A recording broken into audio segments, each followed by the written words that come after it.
dihisab. Seluruh amalan kita tidak ada gunanya kalau salat itu kemudian tidak baik dan tidak sah. Awwalu ma yuhasabu lil 'abdi yaumal qiyamati as-shalah, bahwa yang pertama kali dihisab di akhirat itu adalah salat. Barang siapa yang baik salatnya, maka ibadah yang lain akan menjadi baik. Begitu salat tidak baik, maka semua ibadah yang lain tidak lagi dihitung oleh Allah Subhanahu wa taala. Yang keempat, ajaran Islam yang terakhir hilang, bahwa Islam akan hilang satu persatu. La yunqadanna 'urul islami 'urwatan kullaman taqadat tashabbathu an-nas billadhi tawallaliha wa awwalu naqdin as-salah awwalu naqdin al-hukm wa akhiruha as-salah. Akan hilang satu persatu ajaran Islam ini satu demi satu, dan kemudian setiap kali satu sudah hilang, maka yang lain akan mengikuti hilang juga. Dan yang pertama hilang adalah berkaitan dengan penegakan hukum, dan yang terakhir hilang adalah berkaitan dengan sholat. Jadi kalau saat ini ketika orang itu sholat dianggapnya sudah sangat alim, seperti yang pernah saya sampaikan dalam khutbah, itu berarti kita sudah mundur kesekian. Mengerjakan sholat sudah dianggap alim, padahal dahulu sholat itu biasa-biasa saja, pasti orang melakukannya semua. Tapi karena banyak orang yang sudah meninggalkan sholat hari ini, sehingga orang yang menjalankan sholat dianggapnya so alim banget, padahal tinggal menjalankan ibadah sholat. Yang kelima, wasiat Nabi yang terakhir. Ingat ya, kalau orang tua kita berwasiat jelang meninggal, itu pasti akan keingatan oleh ahli warisnya, oleh anak-anaknya. Dan ini wasiat terakhir, berarti sholat merupakan sangat penting dalam pandangan Rasulullah Sallallahu Alaihi Wasallam, sehingga beliau berwasiat, as-salat, as-salat, as-salat, wa ma malakat aimanukum. Salat, salat, salat, dan bebaskan budak-budak kalian. Yang terakhir, ibadah yang diperintahkan tanpa perantara. Beliau menerima perintah salat lewat Isra dan Mi'raj. Ibadah-ibadah lain yang diperintahkan oleh Allah kepada Rasul dan kepada kita, semuanya melalui malaikat Jibril. Wahai Jibril, sampaikan kepada Rasulullah untuk mengeluarkan zakat, untuk berpuasa, menunaikan ibadah haji, melakukan peperangan. Tapi khusus untuk salat, Rasulullah langsung menerima di hadapan Allah Subhanahu wa taala lewat Isra dan Mi'raj. Itulah posisi dan kedudukan sholat dalam Islam, sehingga sangat penting untuk kita pahami bersama. Dan tentu syarat-syarat yang menjadi syarat sahnya sholat harus kita lakukan. Apa itu syarat-syarat sahnya sholat? Ada 8. Satu, saya bacakan teksnya. Syurutus sholat tsamaniyah, taharatul hadatsaini wa taharatu min najasati fi thawbi wal badani wal makan, wa sitrul aurati wa istiqbalul qiblah wa dukhulul waqti wal ilmi fardiyatihi wa an la ya'taqida fardan mafruduha sunnatan wa jitnabul mubtilat. Bahwa syarat sahnya salat itu ada 8. Satu, ini yang kita akan bahas. Yang saya blok itu suci dari 2 hadas. Suci dari 2 hadas. Yang kedua, suci dari najis pada pakaian, badan, dan tempat sholat. Jangan lupa 3 ini ya. Pertama adalah pakaian, jangan terkena najis. Yang kedua adalah badan, jangan sampai kemudian masih di badan kita melekat najis. Dan terakhir, tempat sholat harus suci semuanya. Yang ketiga, menutup aurat. Aurat laki-laki dari pusar sampai lutut. Jadi kalau kita kemudian sholat menutupi saja lutut sampai pusar, itu sudah sah sholatnya. Cuma itu tadi kurang afdol, karena yang lain bisa menjadi pusat perhatian. Coba aja ke sini, semuanya ikut sholat di Masjid At-Thaibah, kelihatan dadanya semua. Wah, orang khusyuk nggak kira-kira? Nggak bakal khusyuk. Jadi lebih baik kita menutupi semua anggota badan kita, kecuali tangan, kemudian wajah, kaki, dan seterusnya. Dan yang berikutnya, kalau perempuan semua anggota badannya kecuali wajah dan telapak tangan. Yang keempat, menghadap kiblat. Kalau kita tahu kiblatnya arah sana, itu berarti kita harus sholat menghadap kiblat. Kecuali yang tidak tahu arah kiblat kemana, ternyata esoknya baru tahu salah arah kiblat, tidak perlu diulangi sholatnya, karena dimanapun kita menghadap, di situ ada Allah Subhanahu wa taala. Kalau kita tahu jangan sengaja tidak menghadap kiblat, itu berarti tidak sah sholatnya. Yang kelima, masuk waktu sholat. Sholat zuhur harus masuk dulu. Jangan sampai sholatnya jam 11. Terutama para pekerja. Sholat zuhur sekarang jam 4 lewat. Karena kemudian keburu-buru, akhirnya kemudian sholat subuhnya tidak sholat subuh. Atau kemudian sebelum jam 4, sudah sholat duluan. Atau bisa jadi kalau seandainya sholat subuhnya mundur nanti jelang jam 5, itu padahal jam berangkat sholat subuh setengah 4, sholatnya tidak sah karena belum masuk waktunya.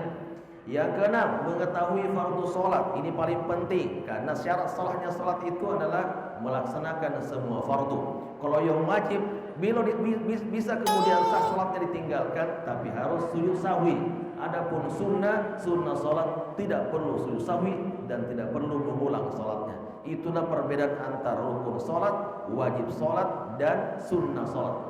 Rukun sholat ditinggalkan berarti wajib diulangi.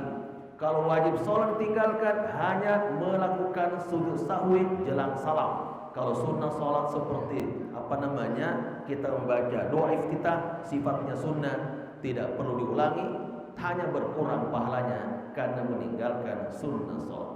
Yang terakhir, meninggalkan hal-hal yang membatalkan sholat. Jadi ketika sholat tidak boleh tertawa, tidak boleh makan, tidak boleh kemudian garuk-garuk lebih banyak. Menurut Imam Syafi'i itu kemudian bisa batal sholatnya karena melakukan perbuatan di luar gerakan sholat. Saya kira itu 8 poin ya yang menjadi syarat sahnya sholat kita. Sekarang kita rukun sholat secara ini aja ya, 13. Satu, niat. Yang kedua ada takbiratul ihram. Yang ketiga, berdiri bagi yang mampu. Bagi yang tidak mampu boleh duduk di atas kursi, dan kalau tidak bisa juga berduduk di atas kursi, boleh berbaring. Yang keempat, membaca Al-Fatihah, wajib statusnya, kecuali kalau jadi imam atau makmum, ada perbedaan di kalangan para ulama. Ruku dengan tumanina, jangan lupa tumanina adalah ruku dulu baru baca. Jangan sambil ruku sambil baca, tidak tumanina. Ini rukun sholat, jangan diabaikan. Kalau kita tidak tumanina, wah itu bahaya, bisa tidak sah sholatnya kalau tidak tumanina. Tumanina adalah biarkan kemudian kita ruku secara sempurna baru baca, dan dibacanya dengan menggerakkan lisan, bukan dalam hati, nggak boleh, harus digerakkan dengan lisan. Kalau lisan insya Allah itu pasti kemudian tidak cepat gerakannya. Orang yang cepat gerakannya itu biasanya karena hanya di hati, nggak baca dia, itu akhirnya tidak tumanina. Iktidal dengan tumanina, bangkit dan rukuk juga tumanina, harus tegak dulu baru baca Rabbana walakal hamd dan seterusnya, itu disebut dengan iktidal, itu tumanina. Yang ketujuh, sujud dengan tumanina, sujud dulu baru baca dengan sempurna. Yang kedelapan, duduk di antara dua sujud dengan tumanina, lagi-lagi tumanina, karena hatta tatma'inna sajidan. Dalam berbagai hadis itu sampai tumanina dalam sujud, sampai tumanina dalam ruku, sampai tumanina dalam i'tidal, disebutkan secara langsung oleh Rasulullah, sehingga para ulama mengatakan berarti disebutkan begitu secara jelas menunjukkan rukun. Tasyahud akhir, tasyahud awal tidak bukan rukun. Yang berikutnya membaca tasyahud akhir, membaca ya. Yang ke-11 membaca salat Nabi setelah tasyahud. Yang ke-12 membaca salam pertama. Begini, kalau yang kedua tidak lagi wajib, tidak bukan rukun. Dan terakhir tertib berurutan, jangan sampai lompat-lompat, itu tidak sah salatnya karena rukunnya dilanggar. Saya kira itu secara sekilas saja kita sudah paham semua, cuma perlu disampaikan kembali supaya kita mampu tadi membedakan mana rukun. Yang poin ke-7, tidak meyakini kefarduan dari salah satu fardu salat sebagai sunnah. Berikutnya, tadi kita akan kembali bab pembagian hadas. Hadas itu terbagi dua, al-ahdath isnan, as-saghar wa akbar. Fal asgharu ma aujaba al-wudu'a wal akbaru ma aujaba al-ghusla. Hadas itu ada dua macam, hadas kecil, hadas yang mewajibkan wudu. Mendengar kata hadas kecil berarti hanya wajib wudu. Mendengarkan hadas besar berarti wajib mandi. Jangan cukup wudu saja, enggak sah ibadah kita kalau hanya mendengar hadas besar cuma wudu saja. kecuali tidak menemukan air. Di zaman Rasul pernah terjadi seorang sahabat kemudian berhubungan suami istri di malam hari, kemudian dicek subuh hari nggak ada air, nggak ada sumur, nggak ada, jadi kosong. Akhirnya kemudian karena pernah mendengarkan bahwa orang yang kemudian berhadas besar harus mandi, maka dia berinisiatif subuh hari gulung-gulung di padang pasir, gulung sampai semua badannya terkena pasir, rambutnya acak-acakan karena pasir. Di siang pagi hari beliau datang kepada Rasulullah, saya semalam berhadas besar, junub, tetapi tidak menemukan air. Lalu saya kemudian berguling-guling di padang pasir. Apakah itu baik atau benar? Rasul tertawa sampai kelihatan gigi gerahamnya, karena ini kok orang bodoh banget begitu ya. Bukannya semakin bersih semakin kotor. Artinya apa? Kalau tidak ada air, cukup dengan bertayamum, tidak perlu diganti dengan berguling-guling. Lagian juga berhubungan suami istri tidak cek air dulu, ada nggak airnya? Kalau enggak ya dajang macam-macam lah. Ini orang ini. Jadi begitulah kira-kira ininya. Hadas kecil, hadas yang mewajibkan wudu, dan hadas besar adalah hadas yang mewajibkan mandi. Hadas kecil yang mewajibkan wudu, satu, buang air kecil. Yang kedua, buang air besar. Yang ketiga, tidur nyenyak. Tapi kalau seandainya saya tidur di sini, tetap bersinar dengan baik, tidak membatalkan wudu. Tapi bersinar nggak berubah. Kecuali kalau lutut diangkat ke atas, itu batal. Pasti ada angin keluar. Tapi kalau masih tetap rapat, insya Allah berarti ininya tidak batal. Yang keempat, bersentuhan dengan wanita non mahram. Terjadi perbedaan, tetapi lebih baik kita hati-hati. Bersentuhan dengan non mahram berarti batal wudunya. Bersentuhan dengan istri, lagi-lagi juga terjadi perbedaan pendapat di kalangan para ulama.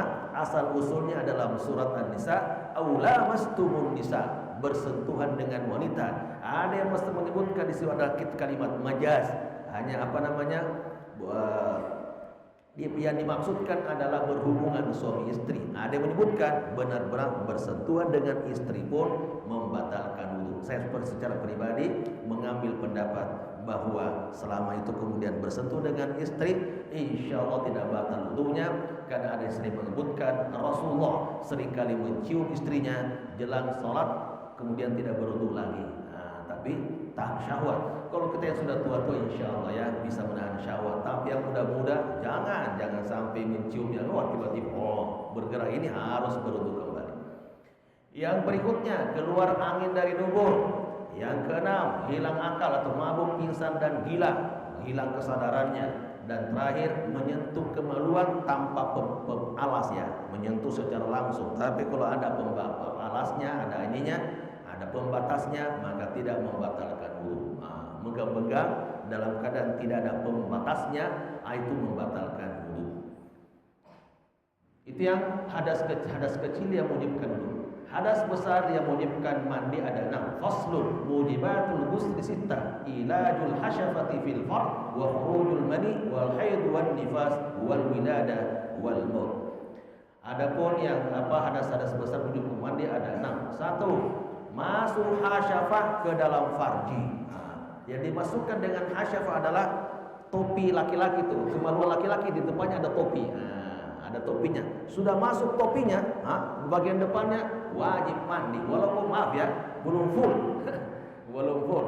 Ini bahasa yang agak formal tapi nggak apa-apa ya. Jadi bagian depan yang disunat itu kemudian bila masuk kemaluan istri, itu sudah wajib mandi. Dalilnya mana? Disebut dalam sebuah hadis, idzal taqal al-khitanani faqad wajibal ghusl. Apabila bertemu dua yang dikhitan, berarti kan perempuan laki-laki sudah bertemu yang dikhitan, maka wajib mandi. Jadi apabila bertemu, ini hasyafah susah diterjemahkan ya, hasyafah saja ya. Hasyafah artinya topi kemaluan laki-laki lah ya. Masuk ke dalam farj perempuan, istri, itu berarti wajib mandi. Kedua, keluar sperma, baik itu mimpi atau hubungan suami istri, keluar spermanya wajib mandi. Haid, bagi perempuan masa-masa paling lama biasanya 7 hari 8 hari. Kalau sudah 15 hari bisa jadi bukan haid tapi disebut dengan istihadah. Yang keempat, nifas. Nifas itu kalau dia melahirkan, bisa juga tidak keguguran. bisa keguguran, bisa melahirkan. Kalau keguguran itu kalau 4 bulan lebih, wajib kemudian mandi besar ketika sudah bersih. Bisa jadi 30 hari, 32 hari sampai maksimal 40 hari. Selama dia sudah menjadi berbentuk janin 4 bulan. Tapi kalau sebelum itu bisa jadi darah biasa atau bisa masuk kategori darah haid, tergantung nanti kelihatan status darahnya. Selama keguguran dan belum mencapai 4 bulan. Melahirkan, lahir normal, mau disesar, mau dilahir biasa, tetap disebut dengan nifas dan wajib mandi setelah selesai masa berakhir nifasnya ini. Yang terakhir meninggal dunia, tidak dia mandi sendiri tapi dimandikan ya. Kalau tadi kan mandi sendiri 1 sampai 5 mandi sendiri. Adapun yang terakhir tidak bisa mandi sendiri, harus dimandikan. Nah, itu tugasnya Ustaz Deden. Mana Ustaz Deden ada? Nah, itu. Jadi dia harus dimandikan, dibaringkan, dimandikan dan tidak bisa protes lagi. Mau digosok dengan kasar, tetap aja diam aja begini. Cuma dianjurkan diusap dengan pelan, ibaratnya orang itu masih hidup. Diperlakukan layaknya orang hidup. Kalau ini terjadi wajib mandi, tidak cukup dengan wudu saja. Tidak cukup dengan wudu, wajib mandi. Itu disebut dengan hadas besar. Yang berikutnya, tadi sudah hadas sudah selesai. Syarat-syarat sahnya salat yang kedua, suci dari najis pada pakaian, badan dan tempat salat. Jenis-jenis najis. Sebab-sebab benda najis jadi suci. Ada kalanya dan sebab najis itu bisa menjadi suci. Faslun alladhi yathuru minan najas salasa. Al-khamru idza takhallat bi nafsiha wa jildul maitati idza dubir wa ma sara hayawan. Jadi benda najis bisa jadi suci karena 3 sebab. 1, khamar yang berubah dengan sendirinya menjadi cuka. Nah, di tempat saya dulu di Sulawesi, kalau sudah jadi cuka, kemudian kita bikin ikan yang digoreng kering, kemudian dikasih cuka, waduh, kayak masuk surga. Alhamdulillah. Apalagi ada jeruk nipisnya dikasih di situ, kayaknya makan di restoran. Kalau saya pulang masih nyari itu. Mungkin teman-teman tidak terlalu ini, tapi karena itu adalah makanan santapan sejak kecil, maka menemukan itu baikkan kembali ke surga Firdaus. Alhamdulillah. Itu jadi ini. Kalau diminum khamar, tapi kalau sudah lama tiba-tiba jadi cuka, jadi halal. Yang kedua, kulit bangkai jika sudah disamak, dibersihkan, umpama ini itu bisa jadi suci, bisa kemudian kalau di rumah Padang kerupuk kulit ya, kerupuk kulit. Yang ketiga, najis yang berubah menjadi hewan. Asalnya najis, tetapi tiba-tiba menjadi hewan, itu bisa jadi tidak najis lagi. Bersentuhan dengan kita, itu tidak disebut sebagai najis. Jadi, itulah sebab tiga sebab dari najis menjadi suci. Jenis-jenis najis. Faslun an-najasatu thalatha, mughalladha wa mukhaffafa wa mutawassita. Al-mughalladha najasatul kalbi wal khinziri wa far'u ahadihima, wal mukhaffafa baulus sabi alladhi lam yut'am ghairu laban wa lam yablugh al-hawlain, wal mutawassita sa'irun najasat. 3 jenis najis mughalladha. Ini di pesantren dipelajari, yang pernah mondok, yang pernah ikut diniyah ini tahu karena ini dasar. Najis mughalladha. Yang kedua, najis mukhaffafa, najis mutawassita. Najis mughalladha artinya najis berat. Najis mukhaffafa, najis ringan. Yang ketiga, najis mutawassita, najis sedang. Ada berat, ada ringan, ada sedang. Itu. Apa saja? Ini najis mughalladha ada najisnya anjing dan babi serta najisnya keturunan dari kedua binatang tersebut. Ini mazhab Syafi'iyah. Jadi mazhab Syafi'i memasukkan babi, walaupun dalam teks hadisnya sebenarnya anjing. Kalau kemudian ada air liurnya bersentuhan dengan kita, maka disebut dengan najis mughalladha. Najis mukhaffafa adalah najisnya air kencing anak laki-laki. Jangan lupa ya, anak laki-laki, anak perempuan tidak disebut dengan mutawassita, harus disiram. Kalau ini enggak, yang belum berusia 2 tahun dan belum makan kecuali air susu ibu. Syaratnya belum berumur 2 tahun dan makanannya hanya air susu saja. Maka disebut dengan najis mukhaffafa dari air kencingnya. Yang ketiga, najis mutawassita adalah semua najis selain mughalladha dan mukhaffafa. Kita lihat satu-satu. Cara mensucikan najis mughallazah dengan cara mencucinya harus dibasuh dengan 7 kali basuhan, di mana salah satunya dicampur dengan tanah yang suci. Karena dia adalah najis besar 7 kali, dan di antara 7 itu harus ada tanahnya sekali. Jangan diganti dengan sabun, jangan, nggak bisa. Sudah pernah kemudian diteliti, diganti dengan sabun di era Pak Soekarno, itu kan berdialog dengan Bu Hamka. Kata Pak Soekarno, sekarang musimnya sabun, nggak laku lagi tanah, kenapa harus begitu? Diuji, benar nggak sabun bisa menghilangkan tadi air liur dari anjing itu? Ternyata tidak bisa, harus dengan tanah. Barang siapa yang kemudian terkena air liur anjing, maka dia harus mencucinya 7 kali, dan salah satu di antara 7 itu adalah dengan tanah, tidak cukup dengan sabun, karena dia adalah najis besar, najis berat. Wal mukhaffafah yang ringan tuthatat huru bi rasyil ma'i 'alaiha ma'al ghalabati wa izalati 'ainiha. Najis mukhaffafah cukup disiram dengan air, dipercikan bahasanya. Arsyu itu dipercikan, bi rasyil ma', dipercikan dengan air sehingga najisnya hilang.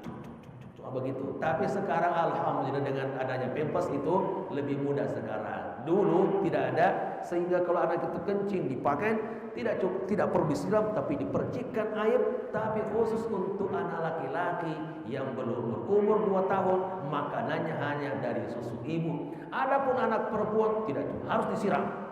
Apa artinya? Dalam penjelasan para ulama bahwa yang namanya perempuan itu air kencingnya jauh lebih bau. Maaf ya, nggak ada perempuan kan sih? Jauh lebih bau dibanding dengan anak laki. Laki-laki lebih harum-harum dikit ya. Kalau perempuan harus disiram, kalau laki-laki dipercikkan birasyil ma. Kira-kira begitu, karena dia adalah najis ringan. Adapun sedang, wal mutawassitatu tanqasimu ila qismain ainiyah wa hukmiyah. Ainiyah allati laha lawnun wa rihun wa ta'mun fala budda munazalati li lawniha wa rihiha wa ta'miha, wal hukmiyah allati la lawna laha wa la riha wa la ta'ma laha yakfika jarrul ma' 'alaiha. Najis mutawassitah dibagi menjadi 2. Najis mutawassitah aini. Yang kedua najis mutawassitah hukmiyah. Aini, najis yang masih ada bentuk dan sumbernya, seperti darah, nanah, air kencing, dan kotoran manusia. Pembersihannya dengan menghilangkan najis tersebut dengan air dan sabun. Disiram ini. Karena mutawassitah pertengahan dia senang, maka dia harus disiram dengan air. Syukur-syukur ada kemudian sabun. Adapun hukmi, najisnya yang adalah najis yang tidak terlihat secara fisik, namun dihukumi najis karena telah terkontaminasi oleh sumber najis. Nggak kelihatan. Sarung kita kemudian menempel di WC, itu kan bisa jadi nggak ada kelihatan najisnya, nggak ada terlihat kotorannya, tetap harus dibersihkan, dicuci, karena bersentuhan dengan benda di mana kita khawatirkan di situ ada kemudian najis, walaupun tidak kelihatan bentuknya, tidak ada warnanya, dan juga tidak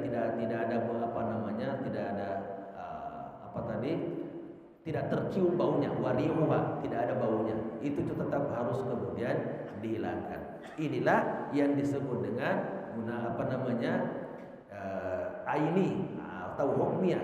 Aini tadi najis yang masih ada bentuk dan sumbernya, seperti darah, nanah, air kencing, dan kotoran manusia.